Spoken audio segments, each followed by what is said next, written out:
Hello, Chicago! Welcome on in to the latest installment of Chi-Town Weekly here on IE Sports Radio, your direct feed for all that is sports. It's over! It's over! The losing streak, all of them, any one of the streaks you want to pick, they all ended on the right leg of Cairo Santos in Lambeau Field. Oh, what an amazing feeling. What a terrific way to end and close out what has been a miserable 2024 NFL season for the Chicago Bears. We will react to that game. We will take a look at the offseason process upcoming. Now the busyness of the offseason can get underway right out of the gate. And we'll review. We will begin our season in review segment. We'll start off with the rookie class tonight. We'll go through that. Lots to do there. But we're not going to be talking just Bears tonight. Derrick Rose had his night at United Center over the weekend. Lots to go through there. An emotional night for Derrick and, of course, for the city of Chicago with that game to win over the Knicks. And we've got some college football news as well to get to. Lots to get to in the show here tonight. So much to do, so little time. Buckle it on up, everybody. Let's have some fun.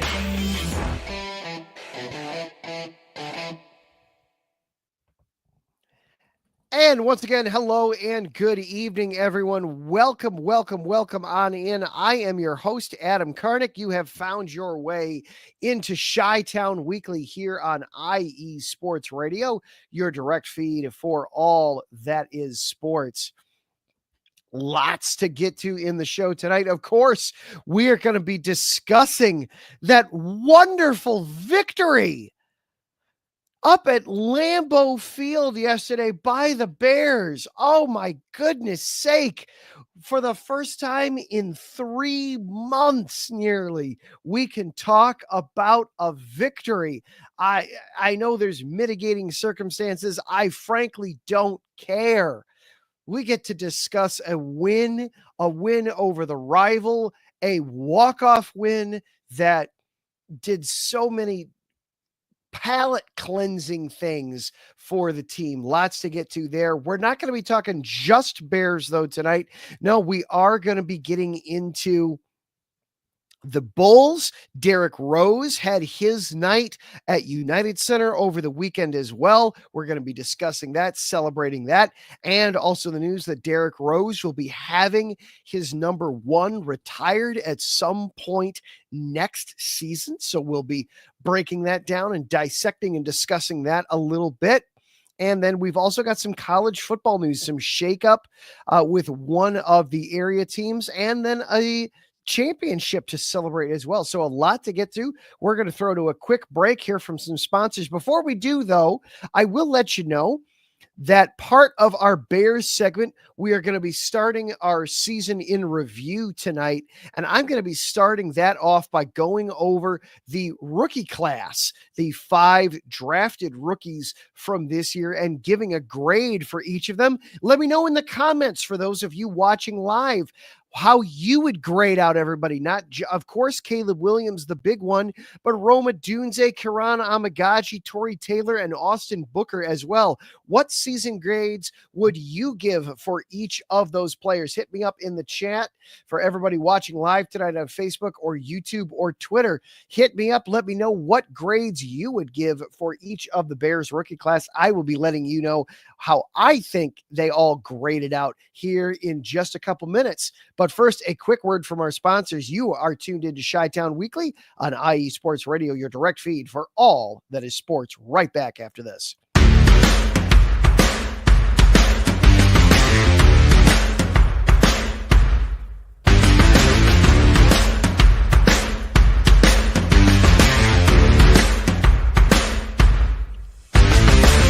IE Sports Radio fans, this show is brought to you by Planet Jerky Premium Brisket Beef Jerky. Planet Jerky is the official jerky of the 2022 California League champion Lake Elsinore Storm, single-A affiliate of the San Diego Padres. This all-brisket jerky has gluten-free options, contains no MSG, no sodium nitrate, is low in sugar, and high in protein. Go to their website at planetjerky.net and follow them on Instagram at Planet Jerky. Planet Jerky, the jerky that's on a whole other planet.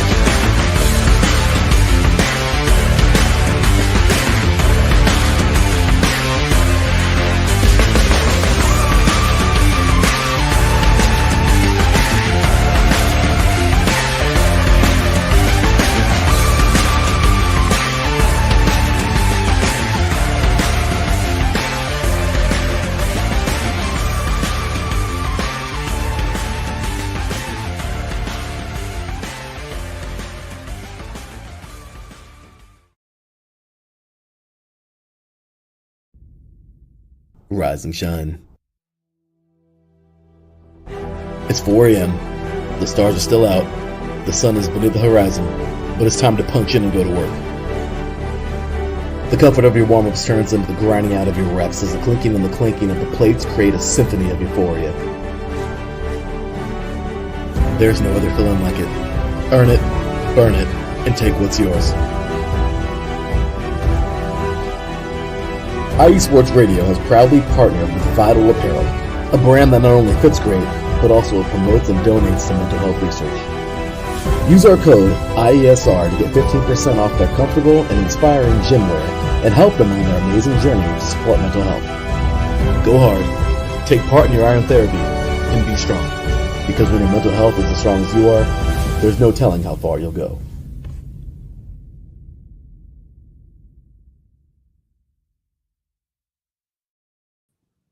And welcome back into Chi-Town Weekly here on IE Sports Radio, your direct feed for all that is sports.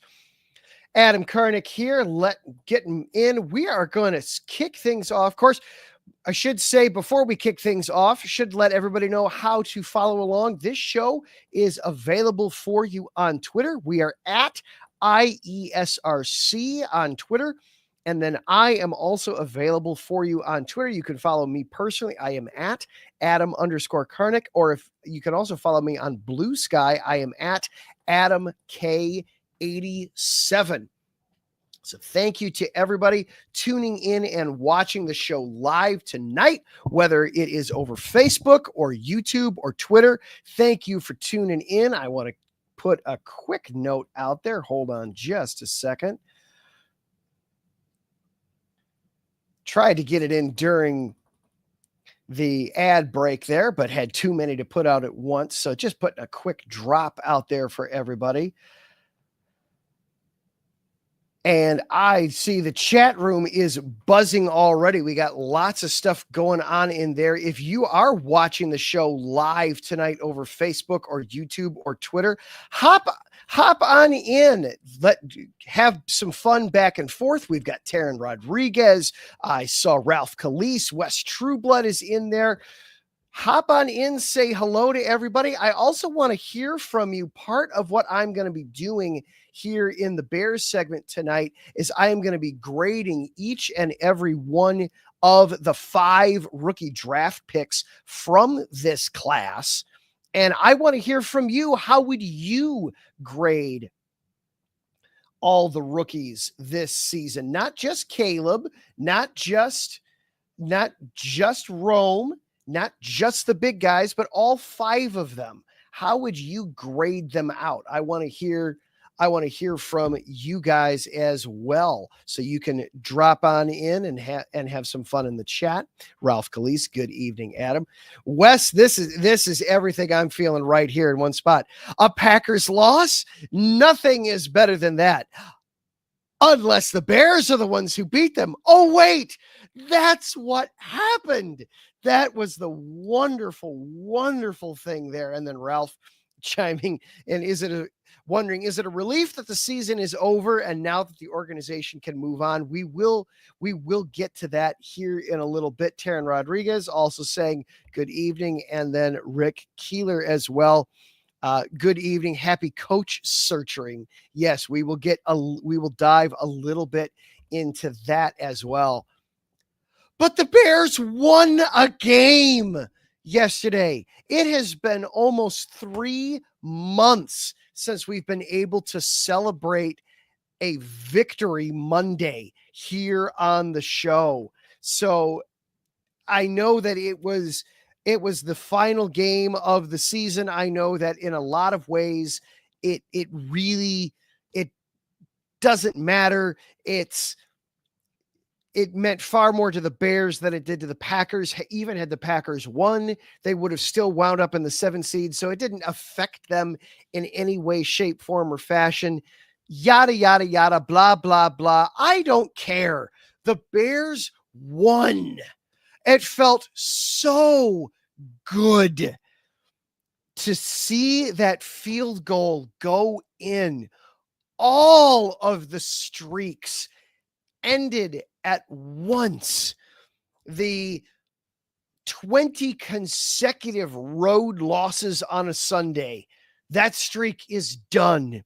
The 11 consecutive losses to the Packers, done. 8 straight losses at Lambeau, done. 10 consecutive losses overall, done. All those things done. All those demons exercised with one kick off of Cairo Santos' foot.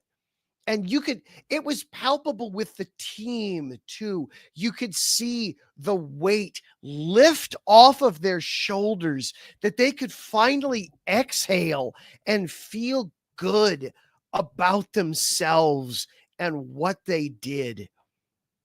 And that they could go into the locker room feeling good about how things ended. Caleb Williams finally got the comeback victory that he had been denied so many times during the season. He finally got to see one all the way through. And we'll talk about his performance a little bit later on as I do the first segment that I'm going to be doing for the next few weeks of just the season in review. We're going to start that tonight with the rookies. So I'll get a little bit more into his performance in a little bit later on, because it's going to be part of my look at him as a whole on the year. But it felt so good to get that win. And so many things from that game specifically and particularly how they came through it with just emptying the playbook. Richard Hightower, I love that he found that old Dave Tobe play. It's so funny. We talked about that exact play this summer when I was gushing over Devin Hester making it into the Pro Football Hall of Fame and how deserving. And I brought up how, of course, everybody remembers all the touchdowns on the kick returns, but what was probably his most impressive play was the one where he never touched the ball. And then we saw it yesterday. We saw that exact play. Had you told me that you could make that play work without a stud superstar kick returner, I'll be honest, I don't know that I would have believed you. That I would have felt that you would have just needed to have you've got to have a compelling decoy there.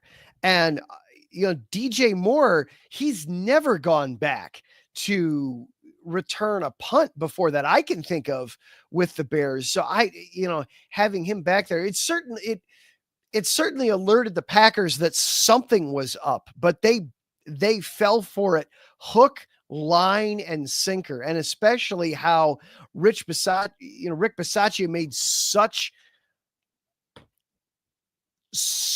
a ruckus the last time about how he just unequivocally knew that the Packers are going to be blocking a field goal at some point in that game at Soldier Field. It felt good to not only be able to pull one off on the Packers, but to pull one off on their special teams unit like that. And I mean, Bisaccia on the sideline, he was, what just happened? How did this?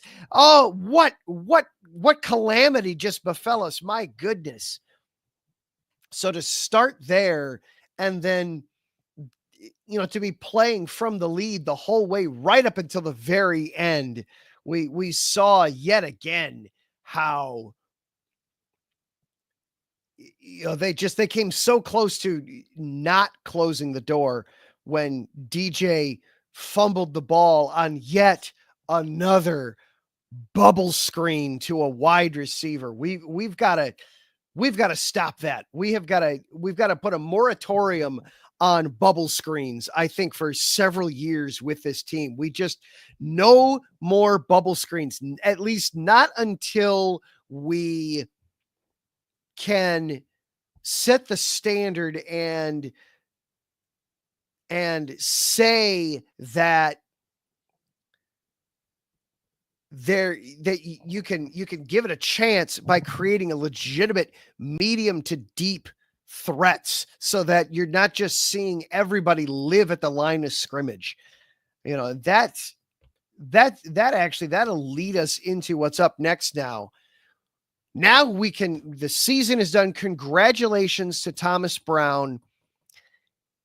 It's somewhat poetic with Thomas Brown. He gets to have something that not a lot of coaches get to experience.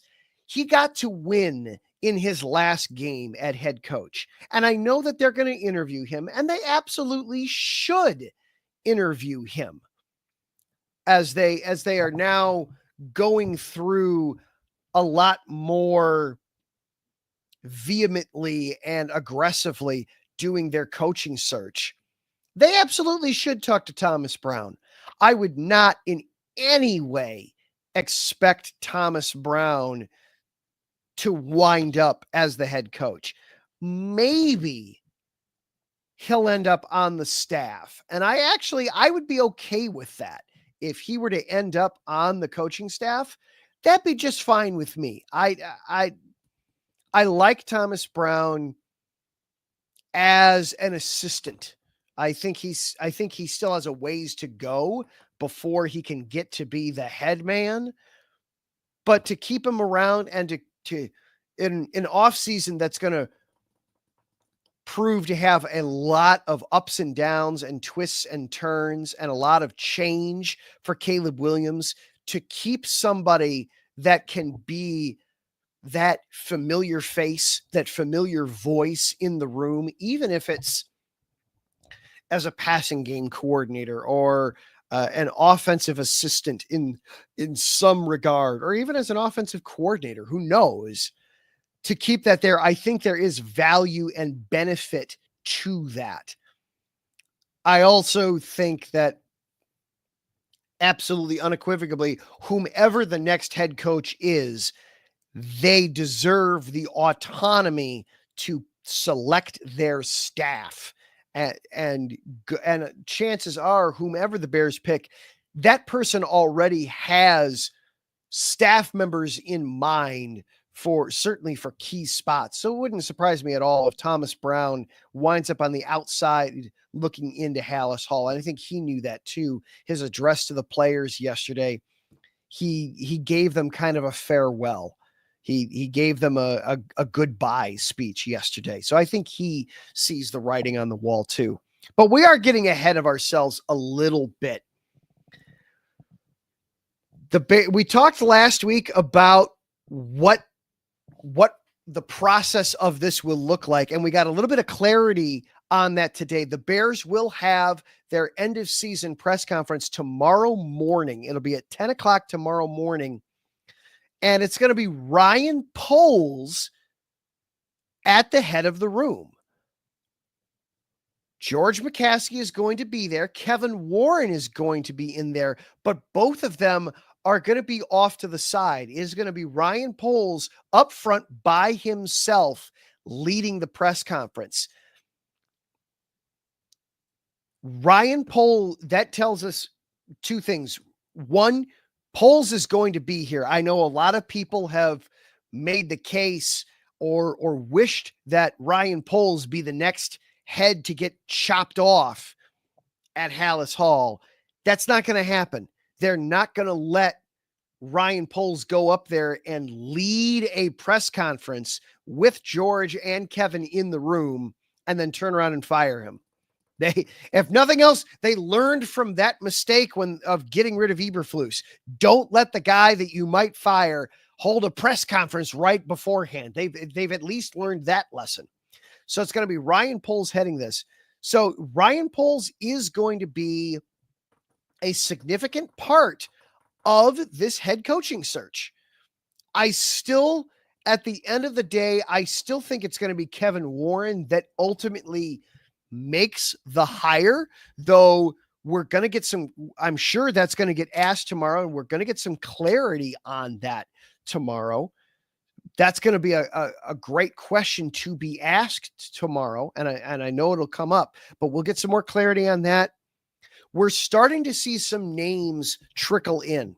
We're starting to see, as we had a couple of other coaching spots open up. It was actually a surprisingly quiet day as that goes in the NFL, unless there's some teams that could make some decisions here late. We're looking, there's only 5 openings in the NFL. So there's not going to be a whole, it can be a buyer's market. It appears right now. The Bears can be the choosy ones. And I would still argue right now that the Bears job is the most attractive. I do think Kevin Warren is right when he says that this Bears job is the most attractive one out there. Right now, there's only the 5. And, yesterday when the game kicked off, we knew there were 3. You've got the Jets, who they're interviewing Matt Nagy. That'll be interesting. The Saints, the Bears, the Patriots got rid of Gerard Mayo yesterday. And then the Jaguars got rid of Doug Peterson this morning. And that's it. That's it. Those are the only openings. I would argue that the Bears are the most appealing of that. First and foremost, you have Caleb Williams. Trevor Lawrence is the closest one in that category with quarterback is the Jaguars with Trevor Lawrence, but you've got to make a decision on him soon. They've got to make a decision on him sooner rather than later. So I would put Caleb Williams as a plus in that market. The other teams right now, the Patriots, yes, they've got Drake May, but Caleb Williams is better than Drake May. The Jets, you've got decrepit old Aaron Rodgers, who is a shell of his former self. You've got that going on there with the Jets. And then the Saints, right now they have nothing at the quarterback position, and they are constantly in salary cap purgatory at the very least, if not outright salary cap hell. They don't have the means to fix their quarterback dilemma quickly and easily. Salary cap, the Bears have a lot of salary cap room. Now, we'll debate here in the coming weeks just how important is salary cap space, really. We'll debate that some more as we get into the offseason. That'll be for further on down the road. We'll get into that a little bit next week when we look at who the pending free agents for the Bears are and how many of those guys, if any, how aggressive should they be in resigning their guys that are coming out of contract. And that'll be a discussion for next week. But the Bears have a lot of salary cap space. They've got over $80 million in salary cap space heading into next year. And it can always be more because you can always get rid of guys that will free up space. So the Bears they've got their quarterback on a rookie deal, and he looks good. We'll get into that a little bit more here in a bit. And they've got salary cap flexibility. I do believe that right now, there's only 5 openings. We could have one more with Dallas. We'll find out here in a couple of days. But right now, I think the Bears are the most attractive of the 5 jobs, and that's very encouraging. And they're talking to a lot of people. They're going to be talking to Ben Johnson and Aaron Glenn, both of the Lions coordinators, here on Wednesday. They've already got meetings set up there. They're going to be talking with the Cardinals offensive coordinator. Sure, why not? They're going to be talking to Cliff Kingsbury. I believe I saw reported they're going to be talking to Cliff Kingsbury. They are definitely talking to Mike Vrabel. They're having him in later this week to talk with him. Good, great. Talk to as many voices as you can. There's only one name that I have seen out there that they're going to be talking to that has absolutely made my blood boil, and that's Mike McCarthy. I want nothing to do with Mike McCarthy. Mike McCarthy is there. There's nothing there. There is nothing for me there at Mike McCarthy. Name for me. I was thinking of this when I heard the news. I couldn't think of it off the top of my head, and I was trying to think of it more as I was driving in from work. Can you name any head coach who, on his 3rd bite at the apple, really got it right? And I guess that's being a little unfair to McCarthy. He did win a Super Bowl with Aaron Rodgers 14 years ago, but it's been all downhill since then. The Cowboys, they've made the playoffs the last couple of years, but they haven't made any noise in the playoffs. McCarthy constantly gets out-coached. He's the one guy that I want nothing to do with. You don't even need to bother talking to him. I don't understand why they'd even want to talk to him other than simply, hey, you've done this job at 2 other places. Give us some insight on things that a coach likes and a coach doesn't like. But I want nothing to do with Mike McCarthy as the head coach. But this is going to be Ryan Poles spearheading this. He's going to get input from Kevin Warren. Absolutely. We'll find out some more details on that tomorrow. Now it's the off season though. And one thing that I want to do with the Bears each of the next few weeks is kind of look back at this season as a whole, some different aspects, and use that to kind of springboard us into the season ahead. As I saw Taryn commenting that 2025 already off to a great start for the Bears. and Wes, absolutely. You said that we're looking forward to it. Hey, you got to look forward to something in life, some happiness.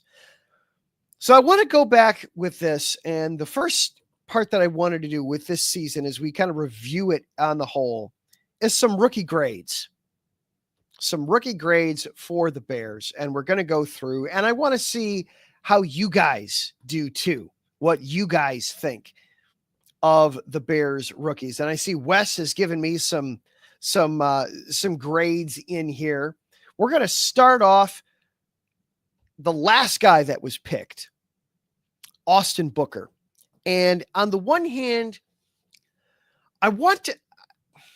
it's not necessarily fair to the players that their draft slot be weighed for them or against them when analyzing them and looking at their season as a whole. But life isn't fair. Austin Booker, 5th round pick for the Chicago Bears. And he was, I had it in my notes and then I closed my notes. Bad, Adam. Let's get this back up here. He was a fifth round pick out of Kansas.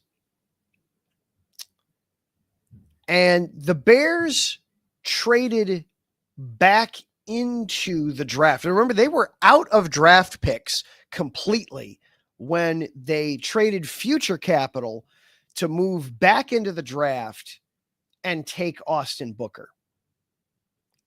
So how did Austin Booker do on the whole? Not great. Not great for Austin Booker. On the season, he played in all 17 games.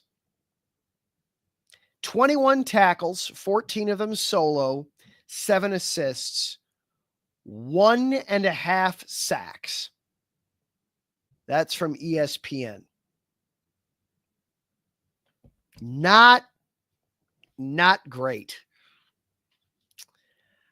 I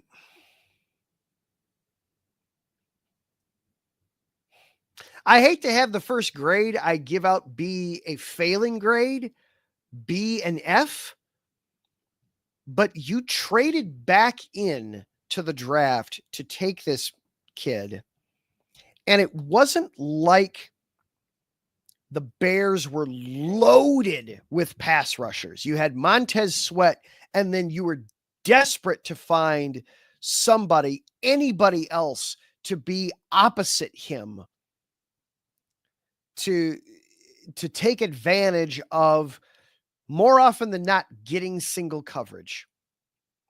And first of all, Montez Sweat wasn't able to do very much, only 5.5 sacks on the season for Sweat. The Bears as a team had 40 on the year. But Austin Booker only 1.5 sacks, and just too often this season, it was too easy to just, oh yeah, is he even out there? You know, it was too easy to even forget and lose track of whether or not he was even out there on the field. So maybe I'm being harsh. You know, let me know in the comments if you think I'm being too harsh here, but I got to give Austin Booker an F on his rookie year. You traded back in, you gave up future capital to get him. Yes, he was raw. Yes, he's only a 5th rounder, but I was hoping to see more out of him. I was hoping to see more out of anybody on the defensive line, and you just didn't get it. Gonna jump around a little bit. Next, Karan Abagaji. Oh boy, Karan Abagaji. 3rd round pick out of Yale. Came into the season injured. And I want to be fair, because Ryan Poles, even after they announced the pick, Poles let everybody know, in an ideal scenario, basically he gets a red shirt year. He's going to need some time. We're probably not going to see much of Karan this season. The NFL and sure enough, he opened up the season without, he didn't have a training camp.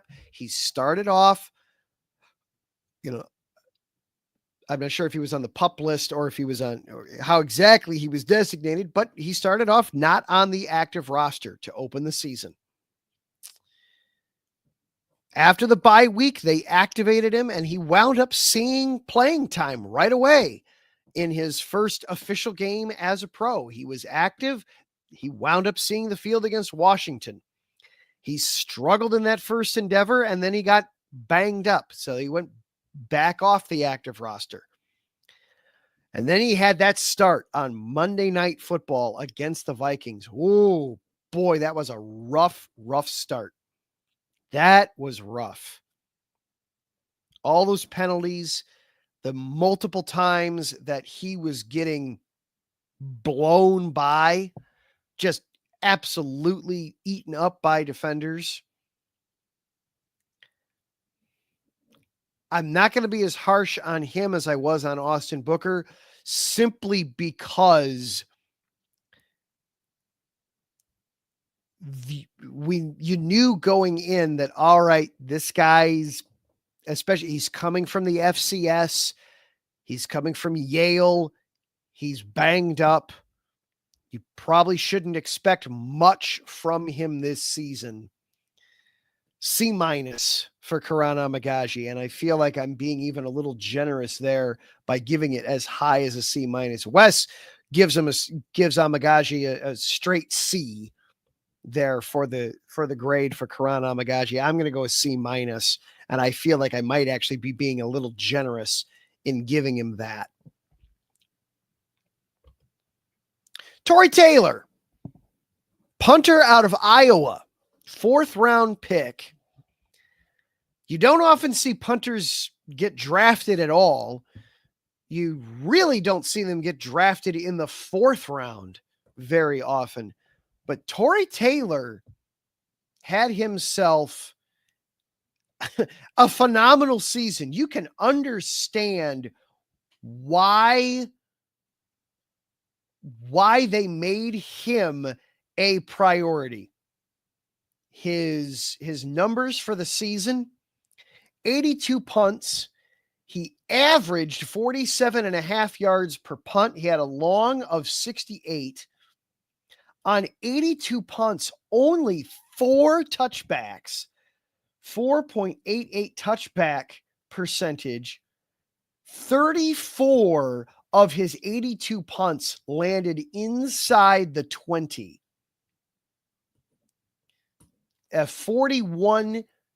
Basically 41.5% of getting his punts down inside the 20. A net of 41.6 yards per punt. Got the special teams player of the week in the win against the Los Angeles Rams. Caleb obviously spoke a little out of turn and was being obviously a bit ridiculous when he informed Taylor that, hey, you're not going to be needed very much this season. Obviously, he was needed a lot this season. But I don't know how you could give Tory Taylor anything other than an A+ on the season. And Wes agrees with me in the chat, an A+ for Tory Taylor. Chicago is a tough place to kick. Obviously in the winter because the wind swirling in off the lake, even in the fall and the late summer, it can be a difficult stadium to kick in there in Chicago. And he handled it incredibly well. And by the way, as I'm seeing a bunch of new people logging in and listening to the show live here tonight, hop on into the chat. I'm grading all the rookies for the Bears. Let me know how you think they did, how this rookie class stacked up for the Bears. Give me your rookie grades for everybody. Mikey Two Guns. Hello, Mikey. Welcome on into the show. Thank you, sir. So Tory Taylor, have to give him an A+, a job well done. Rome Odunze. I am conflicted with Rome. Took him 9th overall out of Washington. I had high expectations for Rome. Probably a little too high, admittedly, but I had high expectations for Rome Odunze coming out. Played in all 17 games, 54 catches on 101 targets, 734 yards, 3 touchdowns. Averaged a little over 40 yards a game. He also fumbled twice and lost once. had 253 yards after the catch, which was third on the team in that category.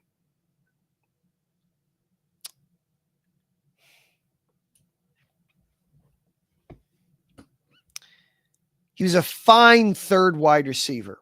And I know that this was a very crowded wide receiver room. You had a lot of good talent in there. Obviously, DJ Moore returning. You traded to get you traded to get Keenan Allen before the season. This was a this was a stacked at the top wide receiver room. At the same time, you kept seeing Caleb want to work Rome into work him into the game plan, get him targets, you saw the 101 targets, which was third on the team behind Keenan and DJ. And a huge gap after that. The next closest was Cole Kmet with 55 targets on the season. So a huge gap after that. And it always felt like they just weren't on the same page. That there was something off between the two of them. They need to work on that this offseason. They've got to get that figured out. I like Rome. I expected more out of him this season. A C+ for Rome Odunze, just because I know that wide receiver can be a difficult position in the NFL to come in and play. But when you're taking ninth, just like with Austin Booker, the draft position comes into play here. And I see Wes is very high on Odunze, gives him a very solid A. For me at 9 overall, I expected to see more from Odunze. Maybe not necessarily early in the season, but later in the season, I especially wanted to see more out of him. And we just did not see that. So I have to give him a C+ on the season. Maybe I'm being a little hard there, and I will freely admit that. But to me, I wanted to see more. And then last but not least, Caleb Williams. The numbers are, of course, for the Bears. So many of these are high marks for rookies, for Bears quarterbacks, just because they don't play rookie quarterbacks. This was only the second time ever that a rookie quarterback for the Bears has gotten 15 starts or more. The other guy was Kyle Orton, who got exactly 15 starts, and he wasn't supposed to get any that season. 17 games, 17 starts for Caleb Williams. There we go. There they all went. 3,541 yards, completed 62.5% of his throws, 351 completions on 562 attempts. 20 touchdowns against just 6 interceptions. I love that. I love that ratio. And a quarterback rating of 87.8 for the season. Also had over 400 yards rushing on the season. Came in with massive expectations. And Wes responding to my grade on Odunze.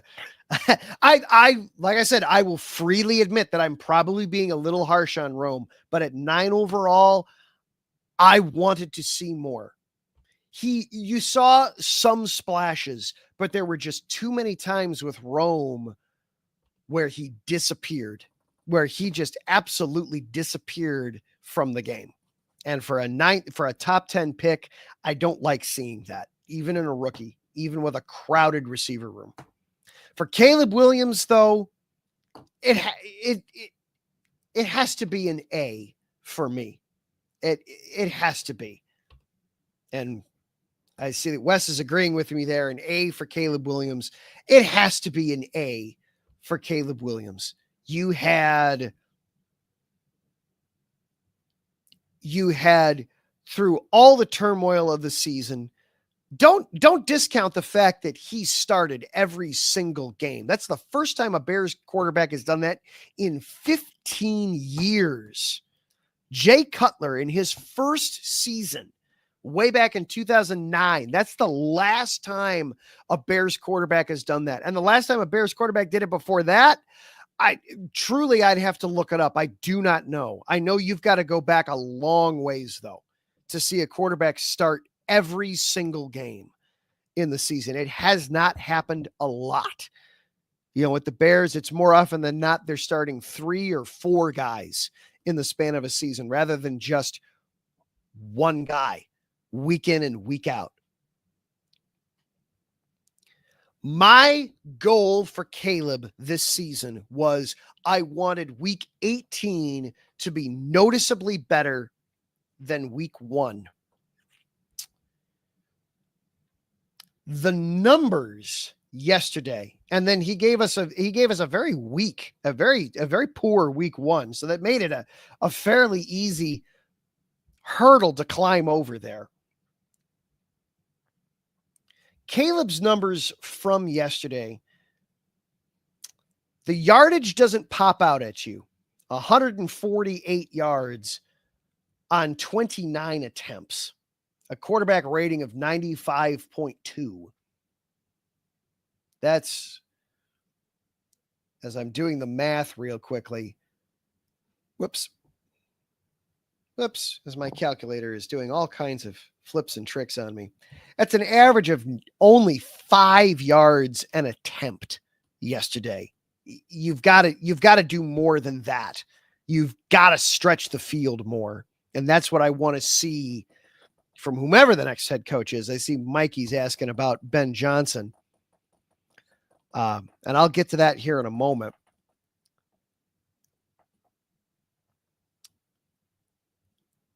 But he was 21 of 29 in that. That's 72% accurate.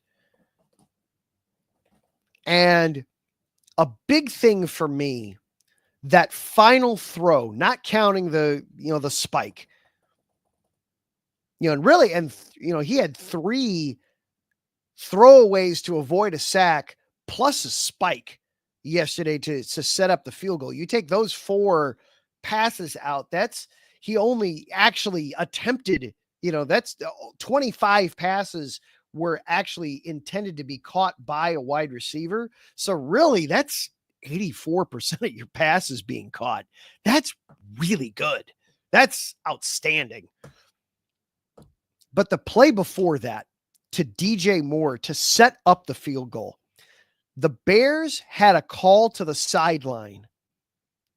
They got to the line, and Caleb recognized that he had DJ Moore one-on-one, and they were shading to the outside. So he just signaled DJ to instead go to the middle,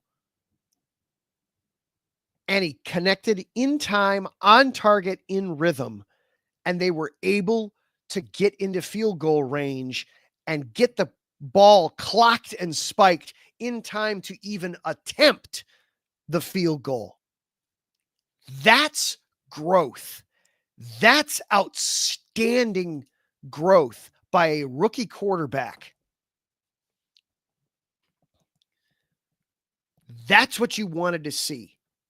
All the other accolades, sure. You knew that as long as the kid stayed healthy, he was going to blow the door off of the rookie yards record for the team.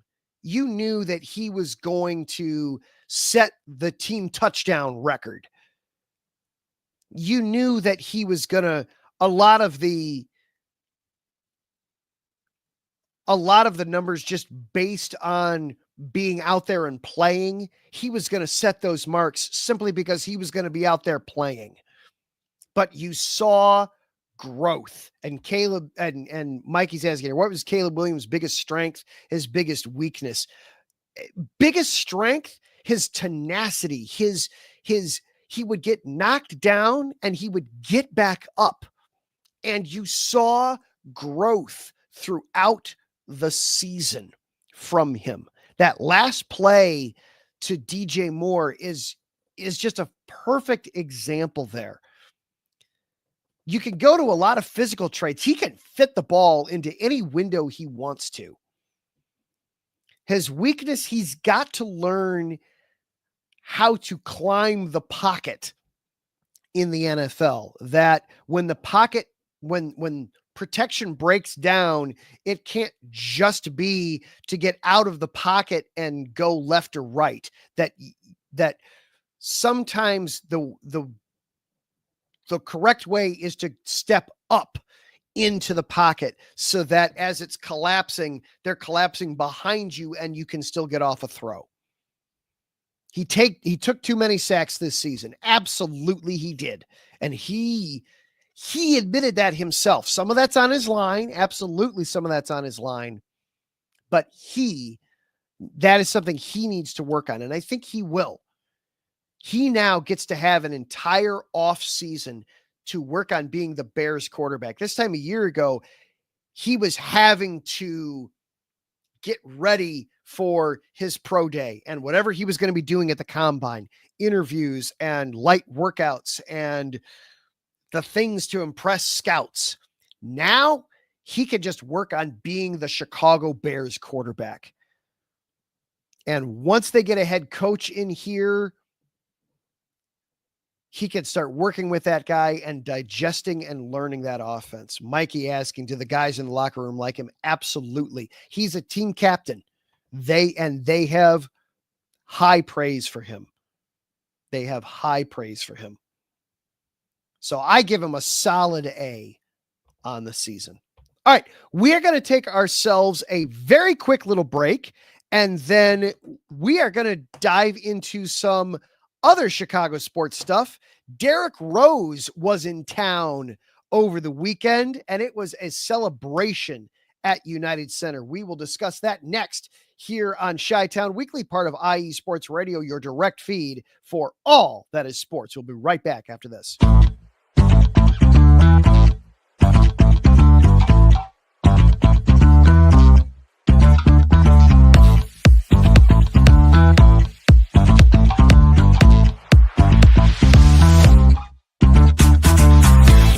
Hey there, IE Sports Radio fans. Be sure to check out our sponsor, Seal the Deal Wax Seals by Cecilia B. You just finished your very own wedding or baby shower invitations and you're looking for that extra special touch? Maybe you just wrote a letter to a relative or a friend and you want to add to their smile when they receive it. Then seal the deal with Cecilia's handmade sealing wax stamps for your invitations, letters, and gifts. You bring the deal, we'll bring the seal. You can find them on Instagram at @sealthedeal_wax stamps and on Facebook, Seal the Deal Wax Seals.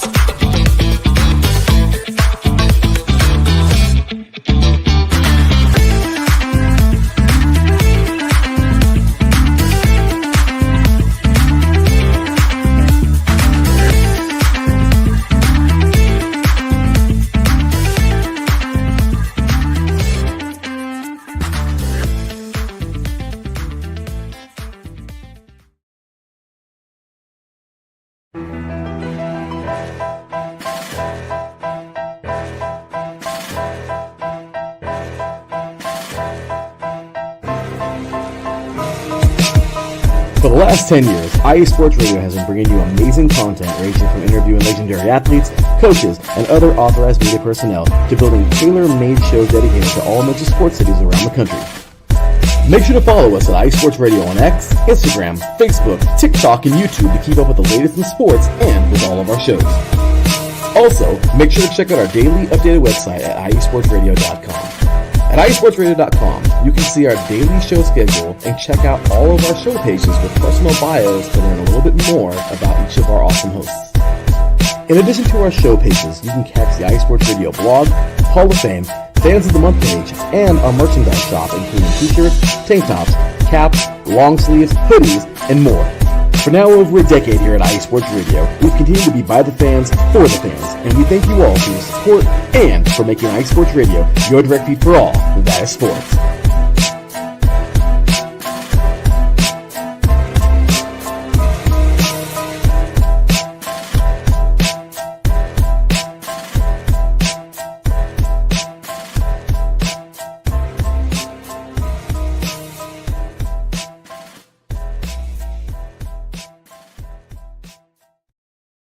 And welcome back on into Chi-Town Weekly here on IE Sports Radio, your direct feed for all that is sports. I do want to address one thing that Mikey asked in the comment section during that, wondering if Ben Johnson chooses the Bears or the Patriots if it comes down to those two teams.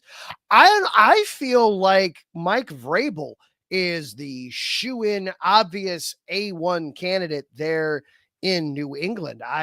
Frankly, I thought that maybe that's why they got rid of Gerard Mayo. Mikey, I know you're a big Patriots guy. What do you think on that? Would you rather see Vrabel or Ben Johnson? I think for the Bears, Ben Johnson, he checks a lot of the boxes. It makes a lot of sense for the Bears. I hope that though, whomever the Bears have as their number one candidate, that's who they wind up getting. So the Chicago Bulls had themselves a big weekend, and they are in action tonight as well at United Center, taking on the Spurs. We'll get a quick update. They are trailing shortly before the half. It is 59-48. The Spurs on top of the Bulls with about a minute 40 left to go before the half. But Derrick Rose got his night on Saturday against the Knicks. They had announced it well in advance. The game was well attended. Neil Funk was calling the game on television. You had a bunch of his former teammates in attendance. You had the United Center was packed. And the Bulls turned around and made it a night to remember as well, getting the win 139-126 against another one of Rose's former teams, the New York Knicks. Tom Thibodeau, his former coach, in attendance for it. It was awesome and wonderful and outstanding to see Derrick get the love from the United Center faithful. And he appreciated that as well. That he talked about how that love and that energy and that excitement forced him to bring it on a nightly basis, time in and time again. So he appreciated seeing that from them. And the Bulls also then announced that Rose is going to have his jersey number retired sometime next season. I've heard it debated in one or two spots that is he really deserving of that honor? He didn't have that long of a career. You think Chicago basketball over the last 15 years, Derrick Rose is absolutely the first guy that comes to mind. Obviously, when you're talking in the totality of the organization and of the city, obviously Michael Jordan is going to come first, and rightly so. But Derrick's the very next guy that you bring up after that. And for a couple generations of fans, that's the first guy that's going to come up, because they only know Michael from the history books, from the highlight reels. You got to see, for a couple generations of fans, you got to see Derrick up close. And wow, was he exciting. Yes, the knee injuries derailed what could have been. We'll never know. We will never know what could have been. But in my opinion, he's very deserving of having that number retired. Congratulations to Derrick. It will be a massive party when that happens next season. We'll see if they have it yet this calendar year or if they wait till the following calendar year. But it was great to see the United Center hopping and having a great time, and just excitement all around as Derrick Rose got his recognition. A great guy, a great ambassador for the team and for the city. Just a kid from Chicago. So congratulations to Derrick Rose on that. A couple of other quick notes here, and then we are going to end the show. I wound up going a little longer on the Bears than I necessarily anticipated or intended. So rather than take a break, we're just going to stay here. Some college football notes. Northern Illinois announced over the weekend, and I'm going with their alternative color silver just to differentiate from the Bulls here. A lot of red in Chicago sports, a lot of red and a lot of blue. So we're going to go with the silver, the alternate color for Northern Illinois, for the Huskies. They are going to be leaving the MAC and joining the Mountain West in 2026 for football only. We saw this past season that the Mountain West is one of the conferences now that is getting a little bit more love from the committee now that the Pac-12 is effectively not existent. I know there's still two more teams technically alive out there, but the Mountain West is kind of taking over that realm and becoming that fifth conference. And Northern Illinois going to be leaving the MAC and joining the Mountain West just for football. It means a lot more financial stability for the university. They're going to be able to bring in a lot more money, probably on the low end, probably triple what they could by keeping the football program in the MAC. So we'll be seeing. Now that's going to be effective not this fall, but fall of 2026. Northern Illinois is going to be joining the Mountain West Conference. Obviously going to be one of the easternmost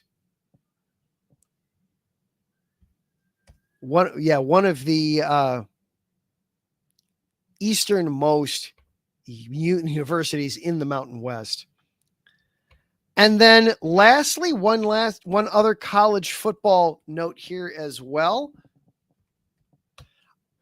We want to give congratulations to, as I'm changing colors here again, so bear with me just a moment.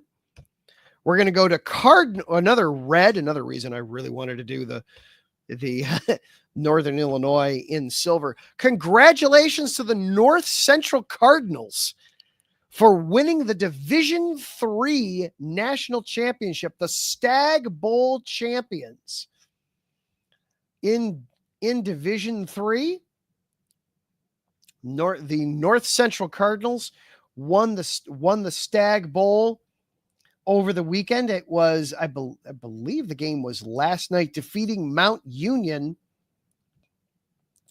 in the Division III championship by a final score of 41-25. The Cardinals completed an undefeated 15-0 season. It was their fifth consecutive appearance in the championship and their second title in the last 3 years. So congratulations to North Central on winning that title.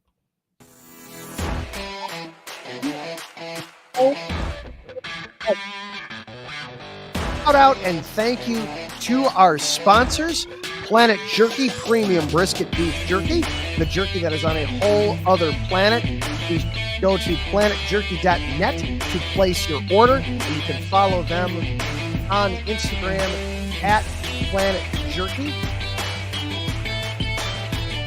Also, thank you to Seal the Deal Wax Seals by Cecilia B. You can go to iesportsradio.com/seal-the-deal wax seals to place your order there. And then also to Vital Apparel, a brand that not only fits great, but also promotes and donates to mental health research. Check them out at vitalapparel.com for all your activewear needs. Use the code IESR at checkout to get 15% off of their comfortable and inspiring gym wear, and then to help them on their amazing journey to support and promote better mental health. Thank you also to Larry B, the czar and overlord of all things IE Sports Radio, for all the hard work you do behind the scenes, sir. It does not go unnoticed or unappreciated. Thank you to everybody that hung out in the chat room with us tonight. Wes Trueblood, Marcus Los Great, jumping in there late. Mikey Two Guns for hanging out with us in the chat room. Taryn Rodriguez, Ricky Keeler, Ralph Calise. Thank you to everybody for hanging out with us in the chat room. Thank you to the 120 people that watched the show live tonight over Facebook or YouTube or Twitter. And then also thank you to everybody that listened to the show later on in the week as a podcast, whether it was Podcast Addict by Gio7 or YouTube or Spotify, Spreaker, wherever it was. Know somebody that might get in that loves Chicago sports? Send them this show. That's the best way that you can show me the love. We'll see you next week.